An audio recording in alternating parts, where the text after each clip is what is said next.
नारद मुनि की अभिमान और गलतफहमी को दूर करने के लिए विष्णु जी ने एक मायावी दुनिया रची, जहाँ पर एक सुंदर राजकुमारी का स्वयंवर आयोजित किया गया था और दूर दूर के प्रसिद्ध शासक राजकुमार से विवाह करने आए थे। एक बार ऋषि नारद जी ने घोर तपस्या की और उन्हें घमंड हो गया कि उन्होंने विषय इकारों पर विजय प्राप्त कर ली। तपस्या पूरी करने के बाद वो अपने पिता भगवान भाई से मिलने गए और उन्हें अपने उसी विश्वास से अवगत कराया। भगवान भाई ने नारद जी से भगवान विष्णु जी इस बारे में चर्चा नहीं करने के लिए आग्रह किया। चूंकि नारद मुनि आत्मविश्वास और उत्साह में थे, इसलिए उन्होंने अपने पिता द्वारा थी गई चेतावनी के बावजूद विष्णु जी के साथ वो बात साझा करी कि सोची अर्थात पिता की बात नहीं मानी। नारद मुनि अपने चाचा विष्णु जी से मिलने गए और शेखी बखारने लगे कि उन्होंने वासना पर विजय प्राप्त कर ली है और वे आजीवन तपस्वी का जीवन व्यतीत करेंगे।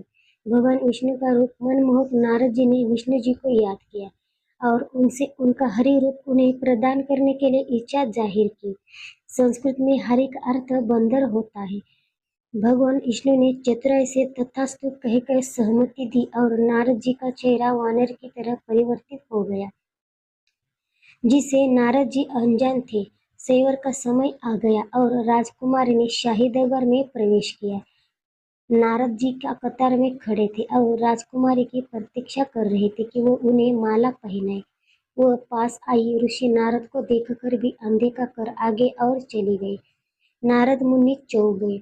राजकुमारी ने उनकी उपेक्षा क्यों की? दूसरा मौका देते हुए नारद मुनि एक और पंक्ति में आगे बढ़े, जहाँ राजकुमारी को अगले पल पहुंचाना था। दूसरी बार भी राजकुमारी नारद जी को नजरअंदाज कर दिया। तब उनके पास खड़े किसी व्यक्ति ने नारद जी के बंदर रूप का मजाक उड़ाया, जिससे नारद मुनि नाराज हो गए। नारद मुनि का भगवान विष्णु को श्राप।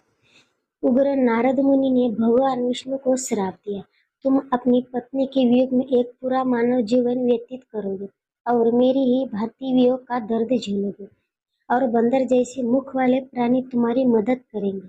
उसके बाद ही भगवान विष्णु अपने राम अवतार में पत्नी सीता की खोज में दर दर भटके और सीता को खोजने में सुग्रीव और हनुमान जी की वानर सेना ही उनका सहयोग किया।